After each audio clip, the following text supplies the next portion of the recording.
As the mayor for the town of Clayton, I'd like to call this regular town council meeting to order. I ask you to stand for the Pledge of Allegiance and remain standing for the invocation.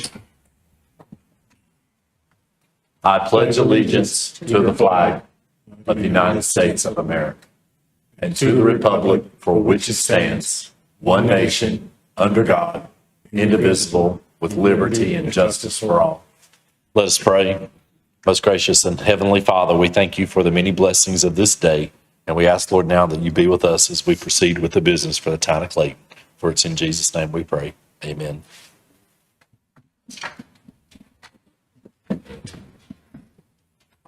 Are there any adjustments to the agenda? Yes, Mr. Mayor, we've got several this evening. Apologize for the feedback. Excuse me. We'd like to add item 3F to the consent agenda for an Independence Day square-to-square special events request for road closure resolution. That'll be requesting NCDOT, request to NCDOT to allow for the closure of the road. We need to remove item 3D from the consent agenda, the encroachment agreement with NCRR that did not come in time. We'd like to add item 7A, a quasi-judicial hearing, item number 2023-124 SUP Creekside Townhomes, major modification. This was continued from April 15th, 2024 meeting. However, my understanding is it will be continued as well. And then add item 10E to staff reports for 2024 Comprehensive Community Development 90-day plan update from Lee Barbie.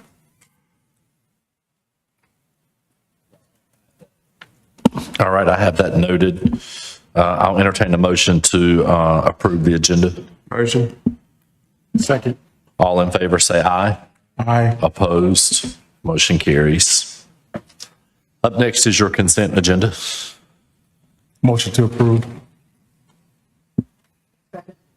We have a motion and a second to approve the consent agenda. Is there any further discussion? All in favor say aye. Aye. Opposed, like sign. Motion carries.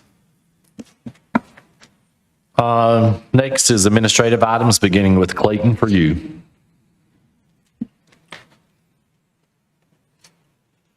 Good evening. My name is Emily Stahl. I'm the communication specialist with the town of Clayton. The Communication and Outreach Department is pleased to share our first episode of Clayton for You, an educational series that provides information in 90 seconds or less. Tonight, we are going to share details about an overview for town council. We will be posting these videos to our social media channels on Wednesday afternoon, and we will continue to provide you all with topics during council meetings moving forward. With that, I'll draw your attention to the screens. In this episode of Clayton for You, we will provide an overview of town council and their responsibilities as elected officials. Council is made up of 5 council members and the mayor. They serve 4-year staggered terms. Each is elected at large, meaning they represent the entire town, not a specific district, with the mayor leading all meetings only to vote on breaking a tie. Our elected officials serve as the voice of the people and create a vision for the community by setting policies and goals, including adopting local laws, which are commonly referred to as ordinances. Council is also responsible for adopting the annual budget, setting rates and fees, and appointing the town attorney, clerk, and manager. Council does not have the authority to address matters concerning NCDOT maintained roads, property value assessments, the construction of public schools, non-town utility providers such as Duke Energy or Aqua, or anything outside of the town's corporate limits. Council meetings are open to the public and are held on the first and third Monday of each month at Town Hall. For more information, visit our website. Thanks for watching, and be sure to follow us on social media to keep up with Clayton for You and other town updates. That was awesome. I love it. If you would like to provide any topics or want to learn more about anything, please feel free to reach out to us. And if you have any questions or concerns, we would be happy to answer those. All right. Thank you. Any questions or comments? Just a comment. I just absolutely love it. This is perfect, and I can see it as far as with other topics and subjects or whatever that we need to do. But I love this. Super informative. Yes. Yep. Thank you. Thank you.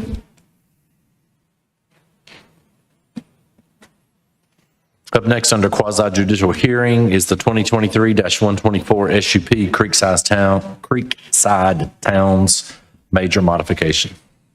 Good evening, Mayor, members of council. This item has been requested by the applicant to be moved into August. So we're planning for the August 19th meeting. This should allow us enough time to talk with the applicant and CDOT with regards to some of the improvements along the street there. And we're hoping to get this resolved by that meeting on August 19th. So this is the request for this item to be continued to the August 19th Town Council meeting. All right. We will do just that until we will bring this back up for the August 19th meeting for the Clayton Town Council. Thank you. Up next is road rehabilitation project.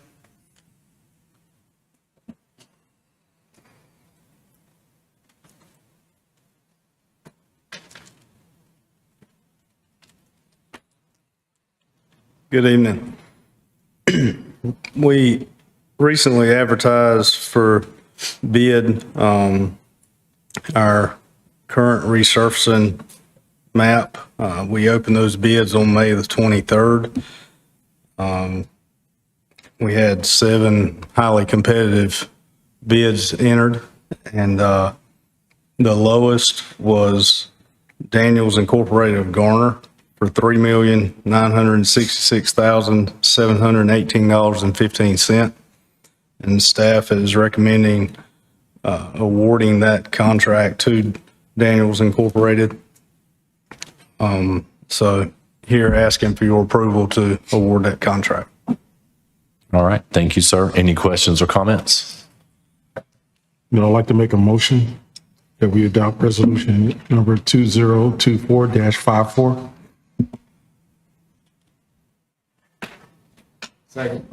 We have a motion and a second for the adoption of the resolution 2024-54. Is there any further discussion? All in favor say aye. Aye. Aye. And opposed, like sign. Motion carries. Thank you. Up next is the hydrant meter program policy.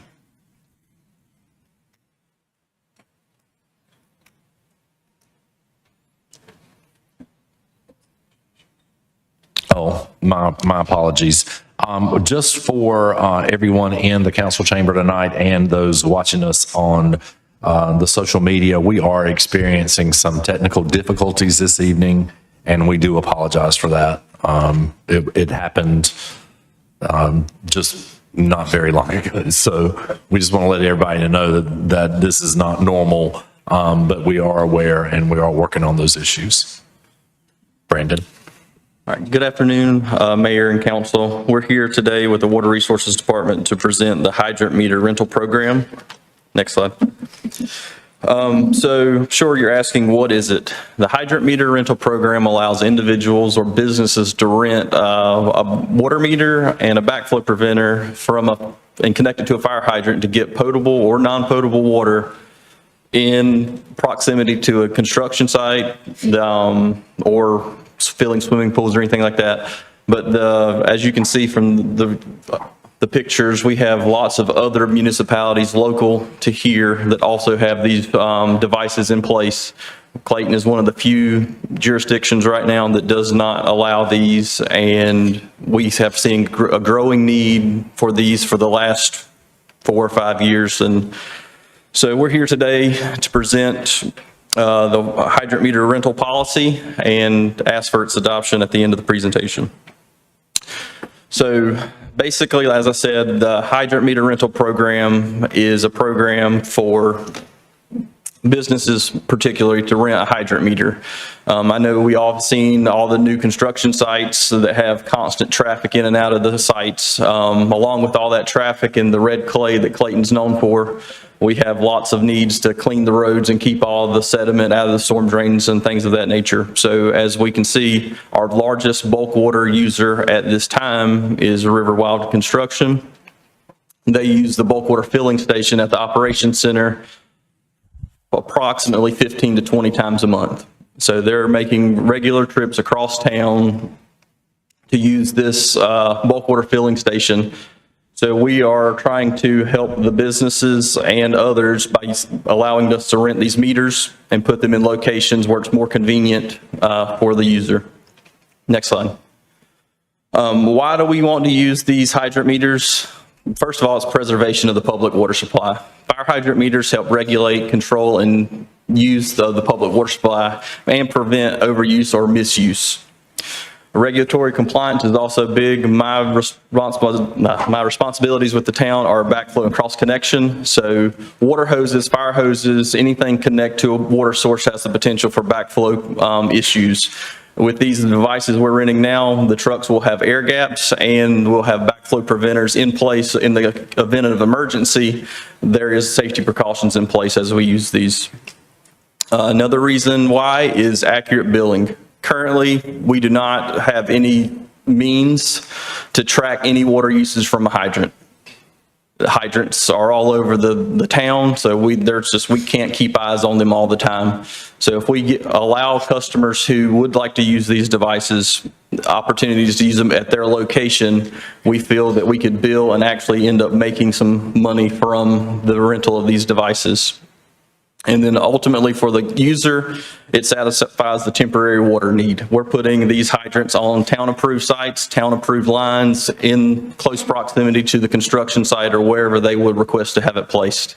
With it being there, that allows them to have a greater use of the water, but it also allows us to know that they're going to follow our rules presented by the policy as why they're using it. The benefits to this, like I said, it allows them to use their water at the location they choose. The compliance portion is the town's in control of the location, so we know where the water's coming from. We're also in charge of the safety aspect from the backflow preventer testing. Next slide.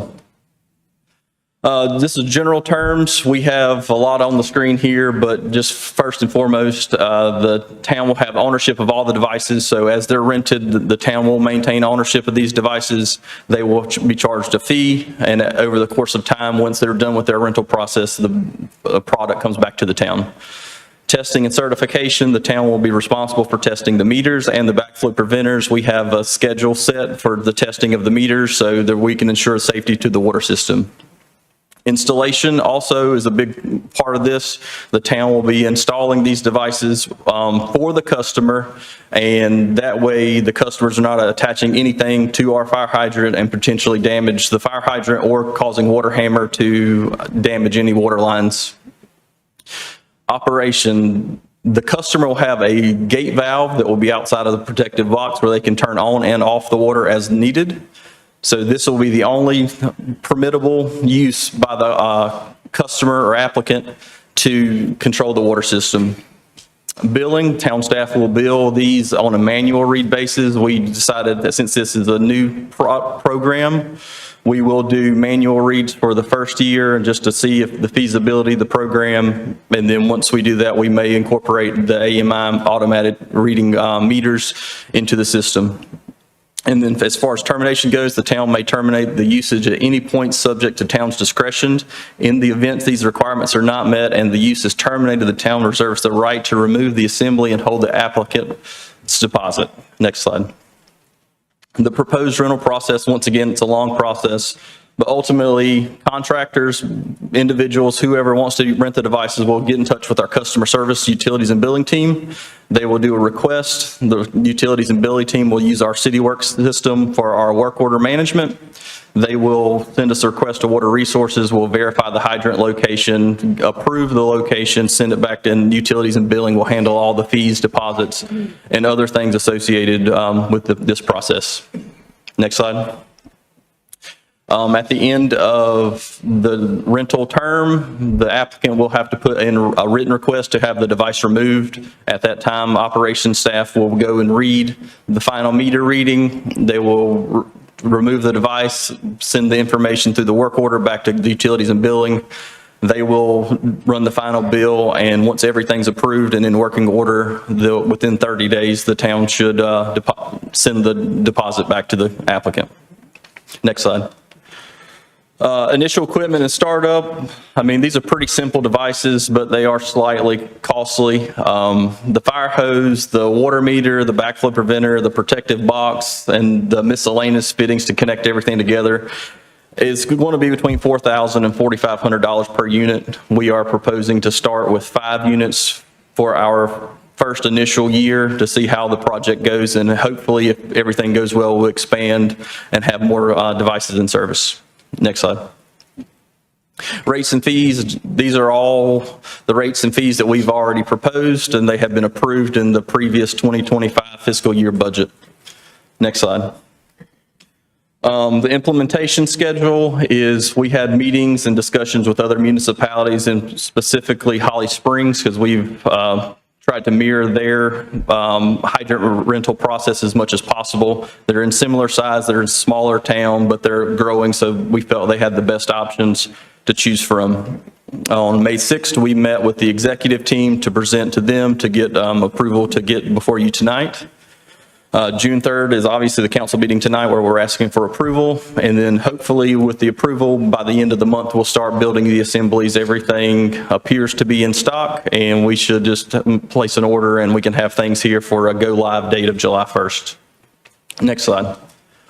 Water safety and compliance, and that's one of our big issues here. These devices, I know you've seen them around in other cities like Raleigh, Durham, Apex, they all have them, but the way they handle them, everybody does it a little bit differently, but we want to have control of our devices, and the fact that we're going to build them ourselves, we're going to test them ourselves, we're going to place them in the field ourselves. And then once they're in the field, it's not just the customer's responsibility to make sure everything is going as it's supposed to. Town engineering techs, water resource staff, meter readers, police officers, firefighters, they all know what to look for at these hydrants. And so if anything's out of line or looks like it's been hit or damaged and we don't know about it, we have lots of eyes looking at these devices. And like I said, the backflow testing and all the meter testing will be done by the town, so we can ensure that everything's working properly for the safety of the water system.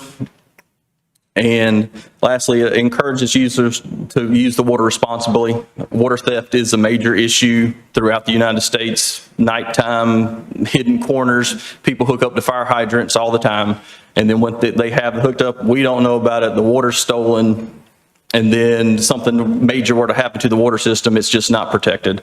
So ultimately, we want this program in place to have the safety of our water systems, but also allow our customers to have the opportunity to safely extract water from our water system.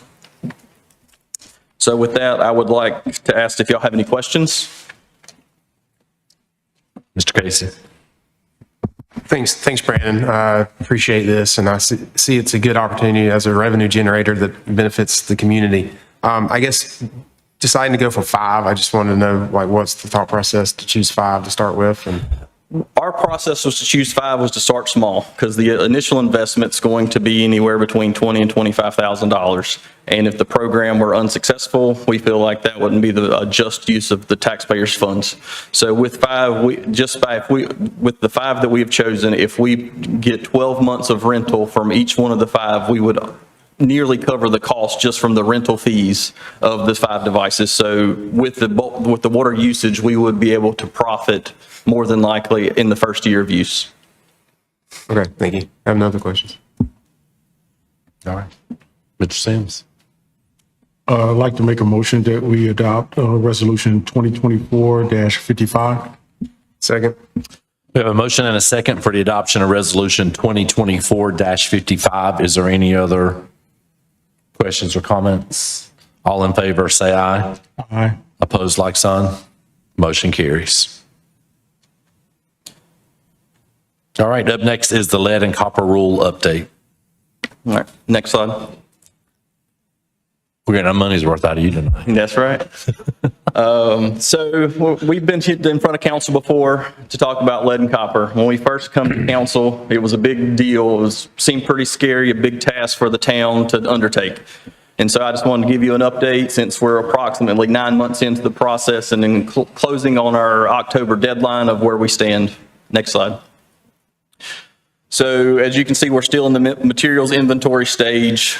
Once we're finished with that, we have to do, there's a lot of public outreach. Anyone that we have not been able to identify, we have to notify the public and the customer specifically that their line is either unknown, has lead, which we have not found any lead in our system to date, and then if it's a galvanized or galvanized requiring replacement. With all that being said, the public notification and the replacement plan must be developed and in place by October of this year. Next slide. So as you can see from the picture on the left of September 2023, all of the gray dots are the dots that we had to identify within our town. We started out at about 1,800 identifications required. That number, through better research of records and identification, has actually risen to about 2,500 locations that we had to identify. Each identified location has to have 2 holes dug, one for the customer side and one for the town side. We take that material information as it's found, and we have to update a spreadsheet that's provided by the state. That spreadsheet is ultimately what we have to submit in October of this year. On the right side, you can see the May 2024 update. All of the dark blue and dark blue circles are the ones that we have identified to date. That's approximately 1,800, almost 1,900 identifications. Those 1,800, almost 1,900 identifications actually is 3,600 identifications that the town staff has been able to do digging both sides of the meter. And from this, what you can see here is the pink circles, they're the ones that are left. We have approximately 700, mostly in the downtown corridor, that we're focusing our efforts on now. Next slide. So just some quick information. Project to date is approximately 2,500 identifications that we had to complete. As of last check, we had completed 1,851. So that's approximately 700 remaining. For the galvanized on the town side, we have found 67 galvanized water service lines on the town side. The town has already started replacing those galvanized service lines, so we can have new copper service lines in place, because technically all those lines would be called GRR, galvanized requiring replacement. If we don't have accurate records going back to the install and it's galvanized and we cannot prove that it was lead ever in its history of its life since installation, that's why it gets the designation of GRR. One of the more tricky side of the story is the customer side. There's not been very good guidance from the state or the EPA on how we handle the galvanized customer sides, since as our current status is, the town is responsible to the backside of the meter. So customer sides have never been something the town has really focused on, but through this project, we have to identify these service lines. So we got to also come up with a plan to notify one and potentially replace the galvanized customer side. So we're still waiting for further guidance from the state on that. And then one of our biggest and most upcoming issues is concrete. We're in the downtown corridor. Most of the meters are in the sidewalk. We've tried our best to go down Main Street and 2nd Street and all the streets around to identify what we could in the meter box. Unfortunately, that's not possible to get them all that way. So we've already figured out there's 48 services that are in sidewalks or in the curb that we're going to have to dig up and replace. That is going to cause some inconveniences at times, but we're going to try to limit those as much as possible. And as you can see here, there's only one so far that's found in asphalt, and that's outside of a business, and that shouldn't cause any issues, but it is one that we'll have to do some excavation to get to. And as you can see from the right, this is basically the process. Unfortunately, this is one of the lines that sprung a leak as we were digging it up, but that is water resource staff going in there and replacing a poly pipe that was installed that started leaking after they identified it. Next slide. So the process going forward is to complete the remaining identifications, identify services in concrete or asphalt, repair and replace concrete sidewalks affected, replace the town side galvanized service lines, and notify customers that could not be identified by October 24. And then ultimately, we got to wait for DEQ and the EPA to tell us what's next. 2024 is this is the LCRR project. It goes to 2027, and then after 2027, they're already working on amendments to it to call it the LCRI, and that'll be just further issues and things we'll have to find out and maintain to identify all these water service lines. Next slide.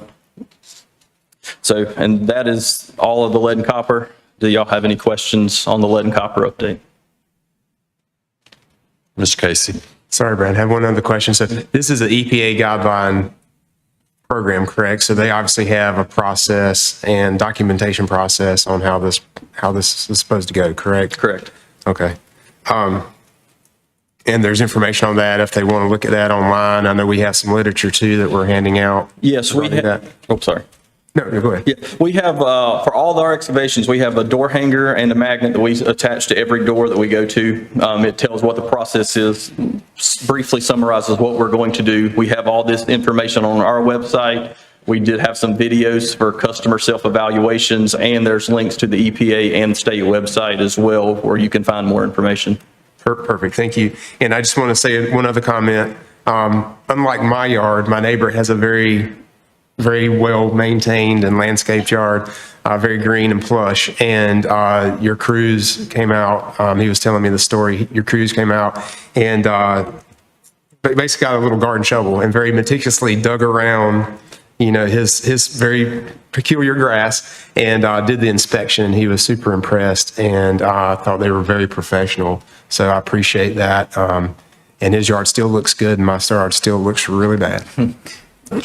Well, thank you for that. Our guys have taken pride in this. We do have 2 guys that are just regular employees who volunteered to be the lead of this project, and they pretty much managed it from the beginning, and they've taken everything into consideration. They've reached out to customers. They've had great communication. We've only had approximately 10 calls from the entire project about questions or concerns. So everything that they've done has been well worth our while in the towns. Anyone else? All right, thank you for the update. All right, thank you. Up next is the fiscal year 2024 audit contract.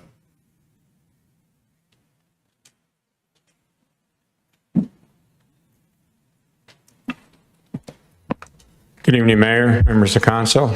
Tonight, we're asking council to approve the audit contract for fiscal year 2024. There's a $250 maximum fee increase compared to the prior fiscal year for a total of $29,750. The auditors have to undergo a peer review every 3 years. The last peer review for Anderson, Smith, and Wyke was in March of 2022, so they're not due for another peer review until March of 2025. I'll be happy to entertain any questions if council has any. Okay. Any questions or comments? All right, if not, I'll entertain a motion. Make a motion to approval of this contract. We have a motion and a second for approval of the audit contract. Is there any further discussion? All in favor, say aye.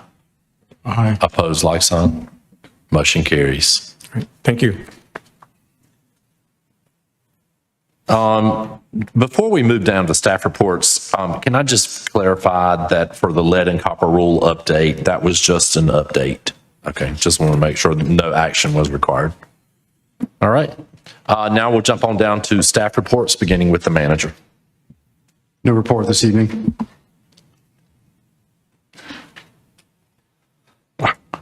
Town attorney, town clerk, other staff. All right, up next is the 2024 Comprehensive Community Development 90-Day Plan.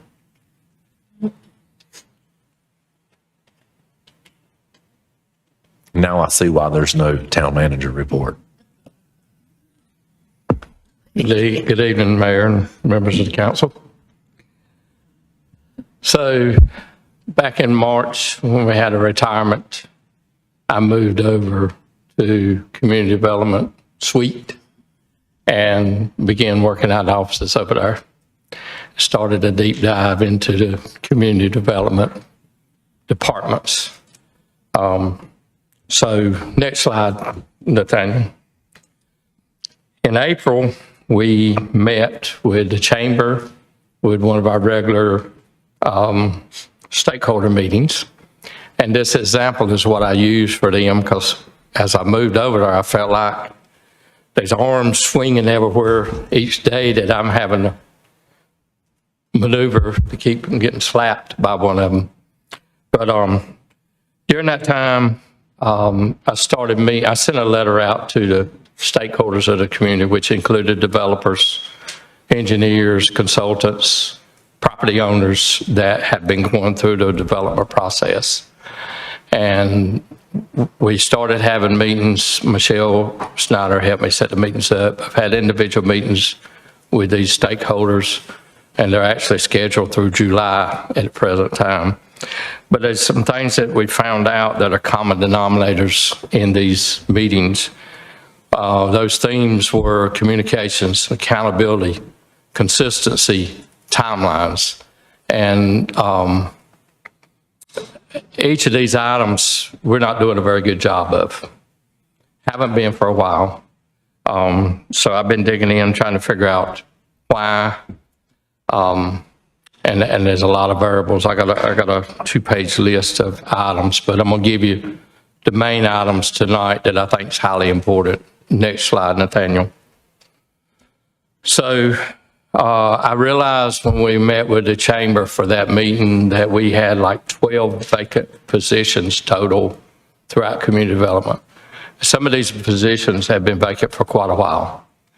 So one of our concentrations has been to try to fill these positions.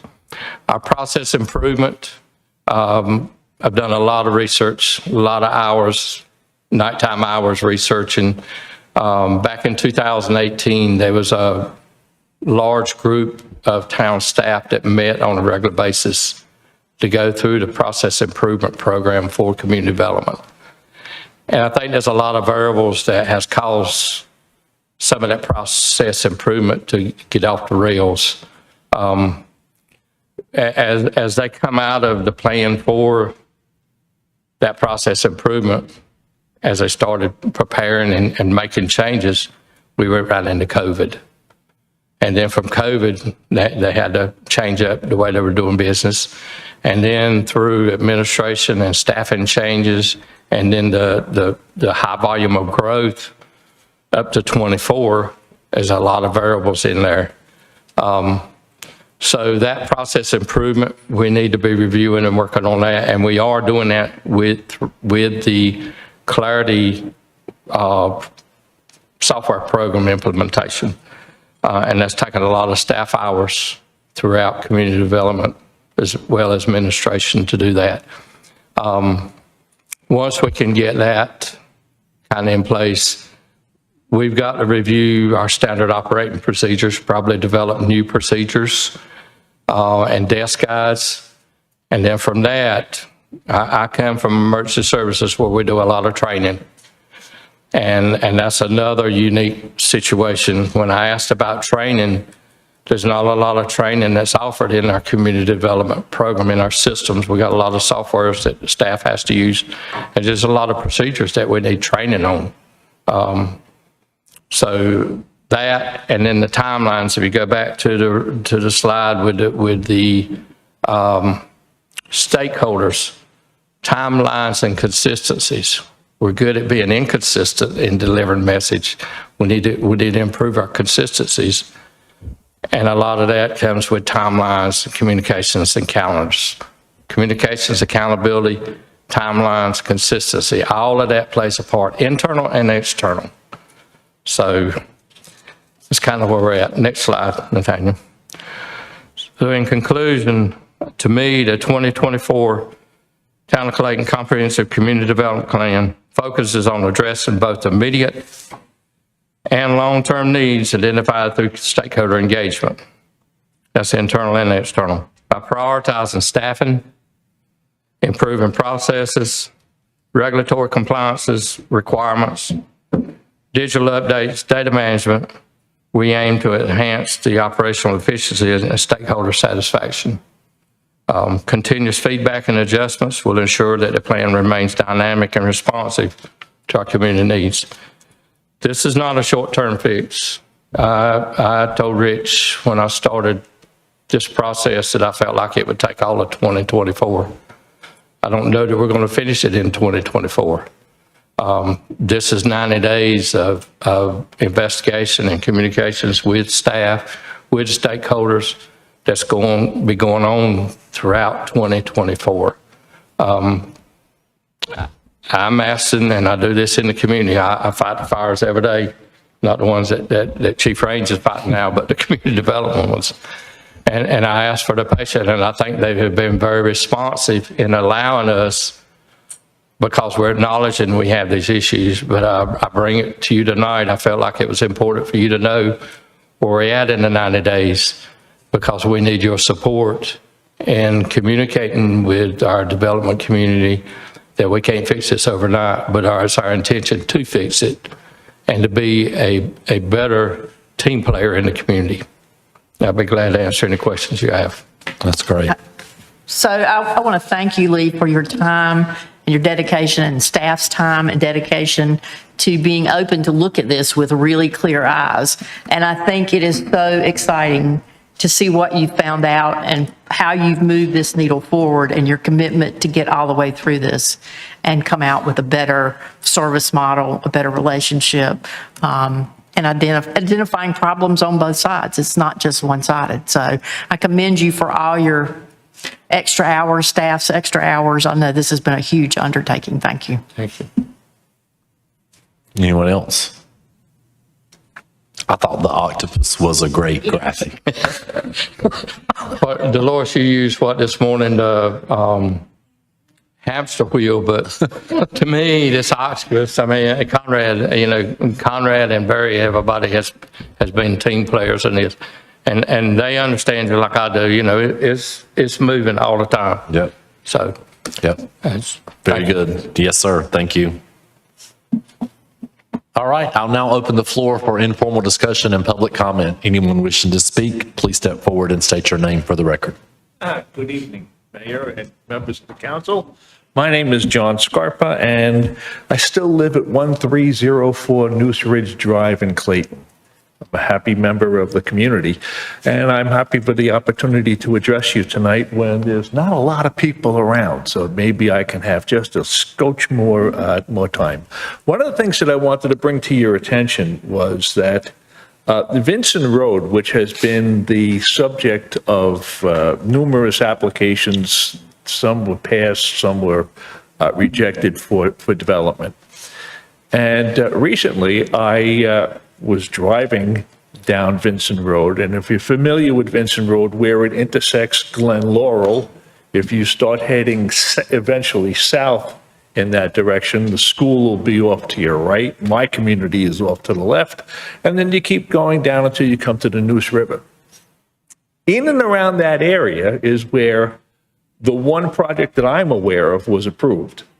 And it's, I think, 375 approximate units. And you may remember the discussions we had about whether or not there would be townhouses there or not, and how vociferous some of the members of the community were about the potential traffic implications and things like that. Well, I was present for every one of those meetings, and I listened very carefully. Well, as you probably remember, I wasn't really particularly in favor of it. But then it was amended with the tremendous help of Mr. Casey and more acceptable. But recently, I found that there is a large tract of land south of, on Vincent Road, south of where that project has now been approved, that has been clear cut, a couple of 100 acres, and it looks like there's a very large project going in over there. Never once did I hear any of our traffic engineers who addressed us from the developers mention that parcel of property being developed or the traffic implications that would result from its development. Now, I don't fault anybody here directly. We failed as a group because the city council, or the town council, and the community, we all should be on the same page in terms of what's happening in our surrounding area. So I think that this development, if I'm correct, is outside of Clayton and would not necessarily have come to your attention. But I think we've got to keep our eyes open to what's happening in adjoining communities and what's happening in Johnson County specifically as to things that will affect Clayton, because if we don't, then we miss an opportunity to properly address a situation that will now, I'm afraid, exacerbate a traffic situation which, although it wasn't going to be perfect, the developer had at least addressed.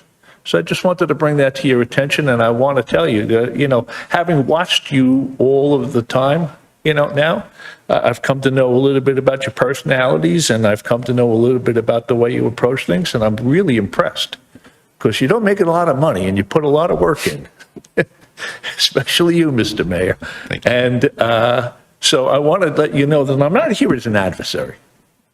Or you may be seeing me the only person or one or two people here. I'm going to be like a bad penny, a 1953 model, by the way. Okay?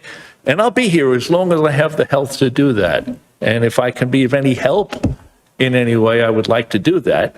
But I would also like to be the eyes and ears of the community a little bit. And I'll try to be as reasonable as I possibly can. Last thing before I abuse the time I'm privileged to have, I just wanted to say the proposition about the water meters for the fire hydrants, I think is a brilliant idea.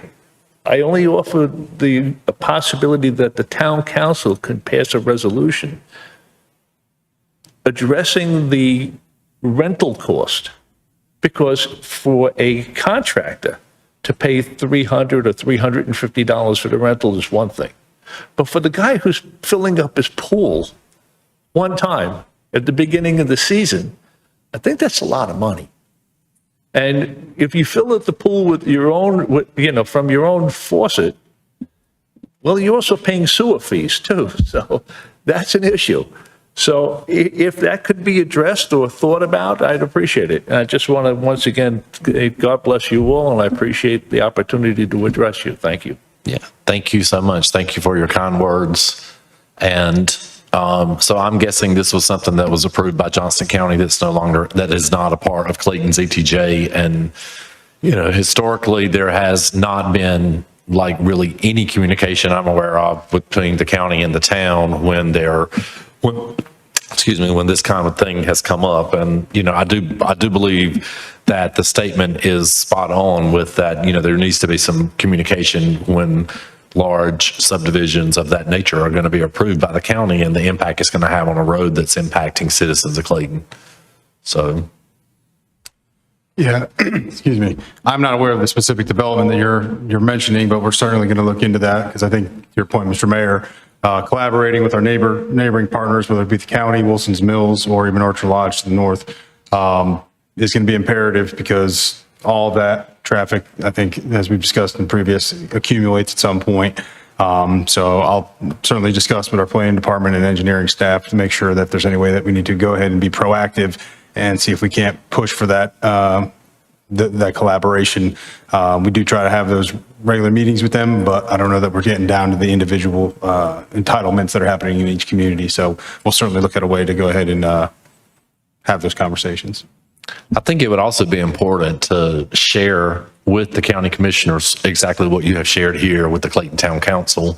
I think they need to hear that, as we all are citizens of Johnston County as well, right? And, how much, with the project that this council approved on Benson Road, there was over $1 million of road improvement paid for or will be paid for by the developer.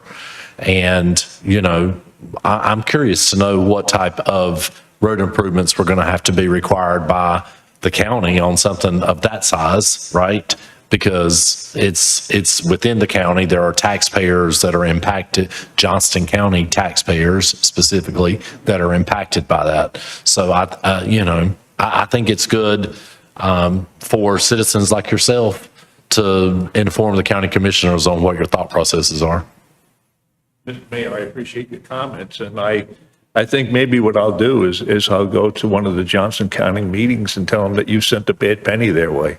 Absolutely. I mean, I don't have a problem with that. Thank you, Mr. Mayor. We thank you. Anyone else wish to speak? All right, no one else wishing to speak. I will go to council for comments.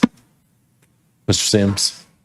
This is kind of ironic. I got here in my notes. So I would like to reach out to our town manager to kind of come up with something. This is more or less for Clayton as far as from a traffic standpoint, where we kind of look at the impact of developments coming in holistically, not just to that particular area, but incoming subdivisions that are close to it. And one of the major things is intersections. We have 4 or 5, I think, major intersections, and just how it impacts those. But I want it to be independently separate from BR. I like to see it maybe separate from what the developer has from their TI. So we would, as I kind of envision it, would have actually 2 TIs to look at, but maybe you could look into that, or what are you kind of seeing where I'm going with this?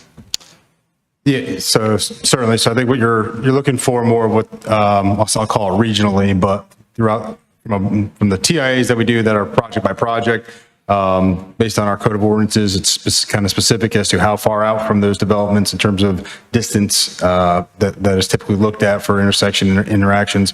But you're looking to have it be a little more holistic throughout the town to see then how those trips may distribute further beyond that. Right. And also, I would not want it to be on the taxpayer. I'd like to be on the developer. Okay. Yep, we can look into that. We do have the transportation plan that we're doing right now.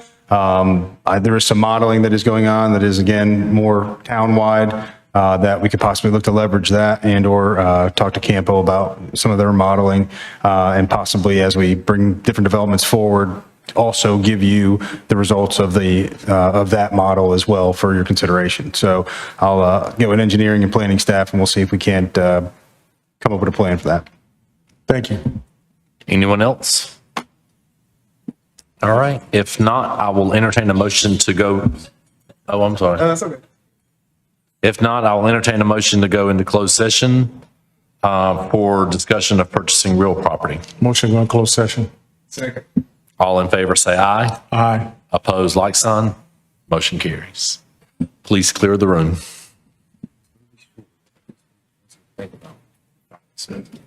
You were going to think about what? I was thinking.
All right. Did we entertain a motion to go back into regular session? Make a motion that we go back into regular session. Second. All in favor, say aye. Aye. All right. Is there anything else to come before this board? If not, I'll entertain a motion to adjourn. Second. All in favor, say aye. Aye. Motion carries. Good night. I know.